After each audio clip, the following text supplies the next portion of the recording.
ሰላም ውድ ተመልካቾች እንደምን አረፈዳችሁ እንደናችሁ ወሳኝ የሆነ መረጃ ይዤላችሁ መጥቻለሁ። ይህ መረጃ ምንድነው?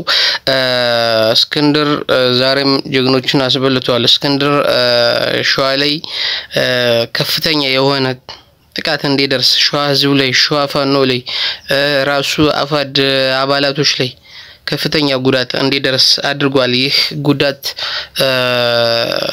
ከሱ ጋር ከወንድሞቻችን ጋር ለምን እንታኮሳለን? ለምን እርስ በርስ ይሆናል?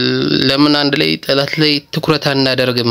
እኛ ወደ ጫካ የወጣነው ለዚህ አይደለም፣ ከወንድሞቻችን ጋር ለመታኮስና የአማራን ህዝብ ለመዝረፍ አይደለም። ስለዚህ በአፋብሃ ስም የምናደርገው ዘረፋ መቆም አለበት። ምክንያቱም ወንድሞቻችን ናቸው።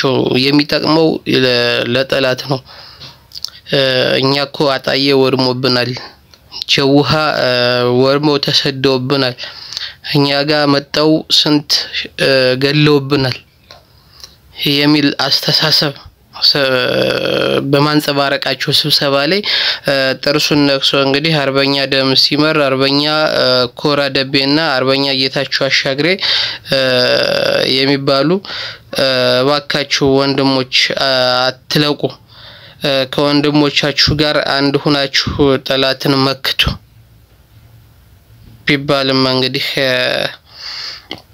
ቢባሉም እንግዲህ እንደዚህ በሚያስጠላ ሁኔታ በእስክንድር ሴራ ተጠልፈው አብረው ቆይተው በመከተው ተታለው። ስለዚህ መከተው በመንደነው የሚያታላቸው በ2012 ለመጀመሪያ ጊዜ በፋኖ ደረጃ 3 ወር አስመርቆ በጣም ብዛት ያለው ሰራዊት በማስመረቁ ያው የቀዳሚ ነው። ይህ ማንም ይክደው አይደለም።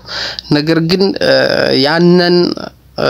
ያንን ለዚህ መጠቀሚያ ለራሱ መጠቀሚያ ለእስክንድር መጠቀሚያ አድርጎታል። አብዛኛው እንዴት የመጀመሪያ ሆነን እንዴት ወደ ኋላ እንቀራለን የሚል አስተሳሰብ ነው ያዘው አባላቱ ማለት ነው። ነገር ግን ምንም ስለማያመጡ ተከበው ስላለ ለመሸሽ ቢሞክሩ እንኳን ታጥረው ስላሉ በጣም ብዙ የደህንነት አባላት ስለተሰገሰጉ አሁን ለምተነጋግሮ በአንድ ላይ ሆኖ ተኩስ ከፍቶ ለማምለጥ እንኳን በጣም ከመቶ በላይ ደህንነቶች አሉ። የብልጽግና ደህንነቶች ከመቶ በላይ የሆኑት አሉ እነ እስክንድር ውስጥ። ስለዚህ እንደዚህ ሆነው ቀስ ብለው በሚያወሩበት ጊዜ በሚመክሩበት ጊዜ ይህ መረጃ ይወጣል። በበነገታው እነዚህ ፋኖች ተበልተው ያራሉ። ይህ ሁኔታ ነው ያለው። ስለዚህ በዚህ ሁኔታ እርስ በርስ እንኳን እንዳይተማመኑ ተደርጓል። እርስ በርስ በማይተማመኑበት ሁኔታ እንዴት ያመልጣሉ?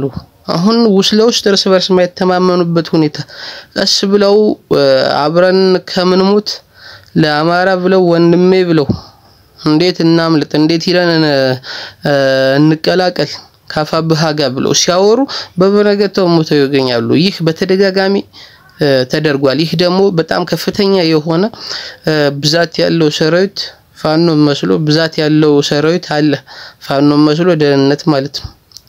ስለዚህ ይህን ሁኔታውን ይህ በጣም ከፍተኛ ስጋት ደርሶባቸው ብቻውን ደግሞ ሄዶ ለመቀላቀል እንዳይሄድ በመከላከያ ታጥሮ በእነስክንድር ገዳይ ቡድን ታጥሮ ነው ያለው። አሁን አመራሮችን እየበሏቸው እያጸዷቸው ነው። ወንድሞቻችን ጋር ለምን አንዳንሆንም የሚሉትን እያጸዷቸው በአንድ ቀን እንግዲህ 3 ነው ያጸዱ፣ 3 አመራር ነው ያጸዱ። ስለዚህ ይህ በጣም ከፍተኛ የሆነ ዳፍ። ስለዚህ ይህን ችግር እንዴት ይፈታል ሲባል አፋብሃ የመከላከያ ነዛካቢ ከልሏቸው ከቧቸው ያለው መከላከያና የእስክንድርን ገዳይ ቡድን በመደምሰስ በማስለቀቅ እንግዲህ ወደ ቀጠናው በመግባት ሁሉም ሆብሎ እንዲቀላቀላቸው ማድረግ ያስፈልጋል እንጂ በዚህ ሁኔታ የሚሳካም አይመስልም። ምክንያቱም አደጋው በጣም ከፍተኛ የሆነ ምንም ማድረግ ማይችሉበት ሁኔታ ላይ ናቸው። ይሄ ነገር መታየት አለበት። ምክንያቱም ይህ እኮ ጎንደር ላይ በጊዜው ጎንደር ላይ እርምጃ ባይጀመር ኑሮ ስንቱ እንደሚያልቅ ደግሞ ያው ውባንተን በሉት ከፍ ያለውን በሉት። ነገር ግን በጊዜ እርምጃ በመጀመሩ ምክንያት ትግሉን ወደ ኋላ ለመጎተት ጎንደር ላይ እጅ ሰጡ በማለት የራሳቸውን ብር ሰጥተው ያስገቧቸውን እጅ እንዲሰጡ በማድረግ ለማባበል ወይም ደግሞ ሌላውን ሁለት አይነት አስተሳሰብ እንዲኖረው ለማድረግ ቢሞክሩም አልተሳካም። ምክንያቱም በጊዜው እርምጃ መጀመራቸው ተቀማቸው እንጂ በውባንተ በከፍያለው ደሳለኝ በከፍያለው ደሴ እንደዚህ በዚህ አይቆም ነበር፣ ይቀጥል ነበር። ስንት የታቀደላቸው ነበር ጎንደር ላይ። ነገር ግን አሁን ይህም አልፎ ደረጀ የተከበበው ነበር፣ በመከላከያ ተከቦ ነበር። እስክንድር በጣም ሴረኛ ነው። እነ ደረጀ ራሱ በመከላከያ ተከበው ነበር። ነገር ግን ደረጀ አስመስሎ ቀርቦ ጎንደር ላይ አፋብሃም እርምጃ በመጀመሩ የከበቡትን መከላከያዎች በማጽዳቱ ደረጀ ራሱን ችሎ ወደ አንድ መምጣት አለብን ብሎ ቢያንስ ፍንጭ ሰጥቷል። ይሄን ፍንጭ ከሰጠ ቀሪው እንግዲህ የጎንደር ቀጠና የአፋብህ ፋኖ ነው። ጌታስራደ ነው እስካሁን እንግዲህ እየረበሽ ያለው፣ መከላከያም ወደ ደረጀ እየመራ ያለው። ስለዚህ ነገር ደግሞ ልክ እንደነ ቆራጡ ላይ የተወሰደው እርምጃ ሁሉ ወደ እነ ጌታስራደ ማምራት አለበት። ውስጥ እየሰለለ መረጃ ሲያቀብል የተያዘለም መቀጠል አለበት እርምጃ። ስለዚህ በዚህ ሁኔታ ጎንደር ላይ እየጠራ ነው ያለው። ወሎ ላይ ጠርቷል አይደለም፣ ወሎ ላይ ሆኖ ሊታገል ቀርቶ ወደ ደቡብ ጎንደር ገብቷል። ስለዚህ በጣም ከፍተኛ የሆነ ጥንቃቄ በተሞላበት መልኩ ጎንደር ላይ የሚቀሩትን ማጽዳት ያስፈልጋል። ልክ እንደወሎ ሁሉ ሸዋ ላይ ነው።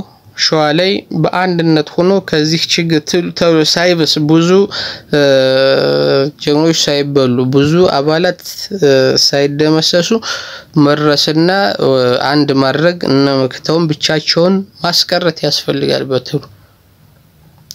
ስለዚህ ትግሉ እንደዚህ በዚህ ሁኔታ መቀጠል አለበት እንጂ ማንም እየፈነጨበት ማንም በአማራን እየዘረፈ ህዝቡን እየዘረፈ እያታለለ መቀጠል የማይኖርበት ሁኔታ በተሉ ካልተፈጠረ ለወደፊት በጣም ከፍተኛ የሆነ ችግር ነው የሚፈጥረው።